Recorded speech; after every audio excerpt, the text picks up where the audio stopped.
สุดท้ายในตอนนี้ไทยยืนเรียนมีเรียนแต่ตรงตัวหนึ่งมีเรียน Photoshop และ Photoshop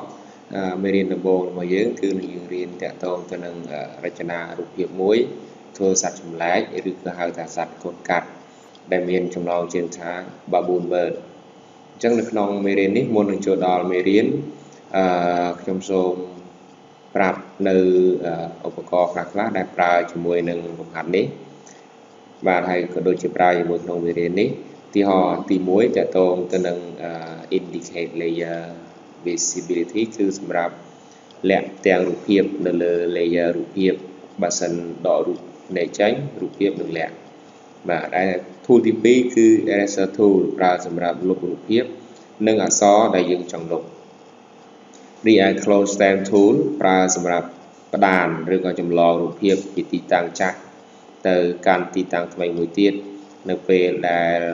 បដានអ្នកនរគ្នាត្រូវចុចkeyboard R បូកនឹង mouse ខាងឆ្វេងប៉ុន្តែនៅពេលដែលចម្លងទៅកាន់ទីតាំងថ្មីមិនចាំបាច់ចុច key R នោះទេឥឡូវយើងមកអនុវត្តទាំងអស់គ្នាបាទតាក់ទងទៅនឹង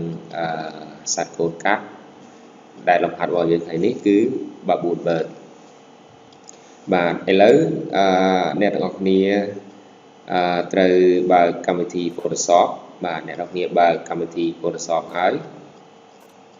បន្ទាប់ពីអ្នកទាំងអស់គ្នាបើកកម្មវិធី Photoshop រួចរាល់ហើយអ្នកទាំងអស់គ្នាត្រូវចុចនៅលើពាក្យថា File បាទហើយយើងយកពាក្យ Open